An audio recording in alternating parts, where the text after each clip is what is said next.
ഇതിലൂടെയാണ് നിർദ്ദിഷ്ട തുരങ്കപാത വരുന്നത്. മേപ്പാടി കള്ളാടി ആനക്കാംപൊയിൽ എന്ന റൂട്ടിലൂടെയാണ് ഇത് വരുന്നത്. ഈ കാണുന്ന മലയാണ് തുരക്കാൻ പോകുന്നത്. ഇത് 2134 കോടിയാണ് ഇതിന് ഫണ്ട് അനുവദിച്ചത്. ഇതുവരെയും കേന്ദ്ര അനുമതി കിട്ടാത്ത കാരണം കൊണ്ടാണ് വൈകിയത്. ഇപ്പോൾ അനുമതി കിട്ടി. ഈ ഫോറസ്റ്റിലൂടെ കുറച്ച് ഭാഗം ഫോറസ്റ്റിലൂടെ കടക്കേണ്ടതുണ്ട്. അതുകൊണ്ട് തന്നെ ആ അനുമതി കിട്ടിക്കഴിഞ്ഞു. എത്രയും പെട്ടെന്ന് പണി പൂർത്തീകരിക്കും. ഇന്നാണ് ഇതിൻ്റെ ഉദ്ഘാടനം. ബഹുമാനപ്പെട്ട കേരള മുഖ്യമന്ത്രി പിണറായി വിജയൻ ഇത് ഉദ്ഘാടനം ചെയ്യുകയാണ്. വളരെ മനോഹരമാണ്. ഇവിടെ വന്നു കഴിഞ്ഞാൽ ഈ ഒരു പദ്ധതി, ബൃഹത്തായ പദ്ധതി യാഥാർത്ഥ്യമായി കഴിഞ്ഞാൽ 32 കിലോമീറ്റർ കൊണ്ട് ആനക്കാംപൊയിൽ നിന്ന് മേപ്പാടിയിലേക്ക് എത്തിച്ചേരാം. അതേപോലെ തന്നെ ഈ ഒരു തുരങ്കപാതയുടെ നീളം 8 കിലോമീറ്ററാണ്. വളരെ ബൃഹത്തായ, വളരെ വലിയ ഒരു പദ്ധതിയാണ്. കൊങ്കൺ റെയിൽവേയാണ് ഇതിൻ്റെ പ്രധാന പങ്ക് വഹിക്കുന്നത്. അതുകൊണ്ട് തന്നെ എത്രയും പെട്ടെന്ന് തന്നെ ഇത് പണി പൂർത്തിയാകുമെന്ന് പ്രതീക്ഷിക്കുന്നു. 6 വർഷമാണ് ഇത് കാലാവധി പറയുന്നത്. ഇവിടെ വന്നു കഴിഞ്ഞാൽ വളരെ മനോഹരമായ കാഴ്ചയാണ് നിങ്ങൾ കാണാൻ കഴിയുന്നത്. ചുറ്റും മലകളാൽ ചുറ്റപ്പെട്ടിരിക്കുന്ന പ്രകൃതി രമണീയമായ കാഴ്ചയാണ്. വളരെ ഹാർഡായ പാറത്ത് തുരന്നിട്ട് വേണം അപ്പുറത്തേക്ക് എത്താൻ.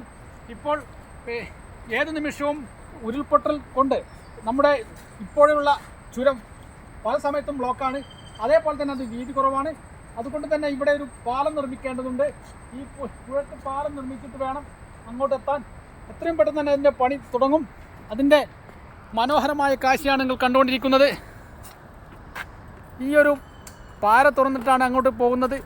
2 ഭാഗത്തു നിന്നും ടണലുണ്ടാകും. ആ ടണലിലൂടെ അങ്ങോട്ടും ഇങ്ങോട്ടും പരസ്പരം ബന്ധിപ്പിക്കാൻ വേണ്ടി ഒരു ഇടനാഴികളും ഉണ്ടാകും. ഇവിടെ വന്നു കഴിഞ്ഞാൽ നിങ്ങൾക്ക് ഇത് ബോധ്യപ്പെടുന്നതാണ്.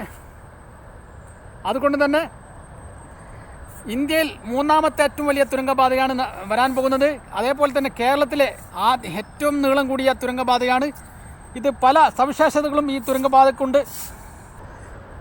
മേപ്പാടി കള്ളാടി ആനക്കാംപൊയിൽ എന്ന റൂട്ടാണ് ഇത്. വളരെ ദൃശ്യമനോഹരമായ ഒരു ബൃഹത് പദ്ധതിയാണ്.